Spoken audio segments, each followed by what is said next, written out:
దేశంలో మడ అడవులు అత్యధికంగా ఉన్న రెండవ ప్రాంతంగా తాళరేవు మండలం కోరంగి విరాజిల్లుతుందని ముమ్మిడివరం ఎమ్మెల్యే దాట్ల బుచ్చిబాబు అన్నారు. అటవీ శాఖ ఆధ్వర్యంలో నిర్వహిస్తున్న వన్యప్రాణి సంరక్షణ వారోత్సవాలు భాగంగా ఆయన ఆదివారం కోరంగి మడ అడవుల్లో నిర్వహించిన కార్యక్రమానికి హాజరయ్యారు.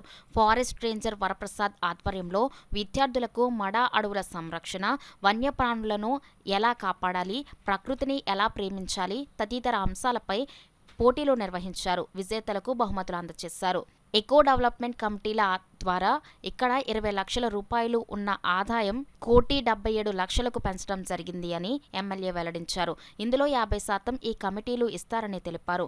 ఒక్కో కమిటీకి 20 లక్షల రూపాయల వంతున చెక్కులు పంపిణీ చేశారు. అనంతరం ఎమ్మెల్యే బుచ్చిబాబు మీడియాతో మాట్లాడారు.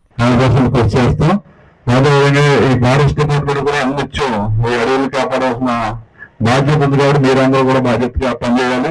ఎందుకంటే ఈ 24 లక్షలు ఉన్న ఈ 24 లక్షల ఆదాయం ఉన్న ఈ మడ ఆదాయాన్ని సుమారు 1,74,00,000 తీసుకెళ్ళని చెప్పి మన వరప్రసాద్ చెప్తారు. చాలా సంతోషం.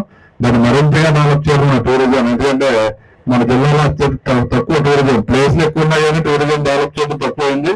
మన ఈ చుట్టుపక్కల నియోజకవర్గంలో మనకి మంచి సోర్స్ ఉంది కాబట్టి టూరిజం డెవలప్ చేయడానికి దీన్ని ప్రత్యేకమైన శ్రద్ధ మేము కూడా పెడతాం. అందరూ సహకరించాలి. మరి పిల్లలందరూ కూడా ఎంత బ్రహ్మాండంగా ఈ డ్రాయింగ్స్ అది చాలా బ్రహ్మాండంగా చేశారు. ప్రజెంటేషన్ కూడా చాలా బాగా చేసిందని చెప్తున్నారు.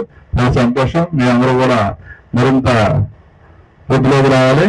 అదేవిధంగా మరి ఈరోజు మరి ఎంపీటీగా డెవలప్మెంట్ ఈ 3 నెలలు 100 రోజులు డెవలప్మెంట్ అవ్వాలంటారు. డెవలప్మెంట్ అవ్వడం గత ప్రభుత్వంలో అనేక అవగతలు అన్ని హెడ్స్ లో కూడా నిల్లు. మేము ఇప్పటి వరకు కూడా సార్ అంటే 2020 నవంబర్ నుంచి స్టిల్ ఈ రోజు వరకు సార్ ఇక్కడ నుంచి 2-3 కోట్ల వరకు ఈ అమౌంట్ డెవలప్ చేసి ఇవాళ ఈడీసీలో 1,77,00,000 అమౌంట్ మూలభూతం అనేది ఏర్పాటు చేయడం జరిగింది సార్. నెక్స్ట్ ఇంకోటి ఏంటంటే సార్ ఇక్కడ టూరిజం పెట్టాము కానీ సార్ వాళ్ళు కష్టము ఉపయోగించున్నాం కానీ వాళ్ళకి ఇప్పుడు కూడా లబ్ధి పొందలేదు. వాళ్ళకి లబ్ధి పొందేలాగా ఏం చేశారు సార్, ప్రతి ఈడీసీ కూడా వాళ్ళ గ్రామాన్ని డెవలప్ చేసుకునే విధంగా 2 లక్షల రూపాయలు ఈడీసీ నుంచి అదే మన టూరిజం నుంచి ఈడీసీకి ఇవ్వాలనేది ముఖ్య ఉద్దేశంతో ఇవాళ ఈ కార్యక్రమాన్ని ఇక్కడ ఏర్పడింది సార్. కానీ సార్ ఇక్కడ ఈ ఏరియా డెవలప్ అవుతే మరి ఎక్కడ కేరళ అదర్ కంట్రీస్ వెళ్తుంది సార్. అంతకైనా మంచి వనరులు ఇక్కడ ఉన్నాయి సార్. నేను సమక్షం మీ ద్వారా ఈ ఏరియా డెవలప్ అవుతే ఇక్కడ ప్రజెంట్ 20 మంది పనిచేస్తున్నారు సార్. ఇంకొక 20 మందికి ఉపాధి కలిగించిన వాళ్ళు అవుతారు సార్. ఇది అన్ని కూడా డెవలప్ చేయాలని కోరుకుంటే సెలవు తీసుకుంటున్నాను సార్.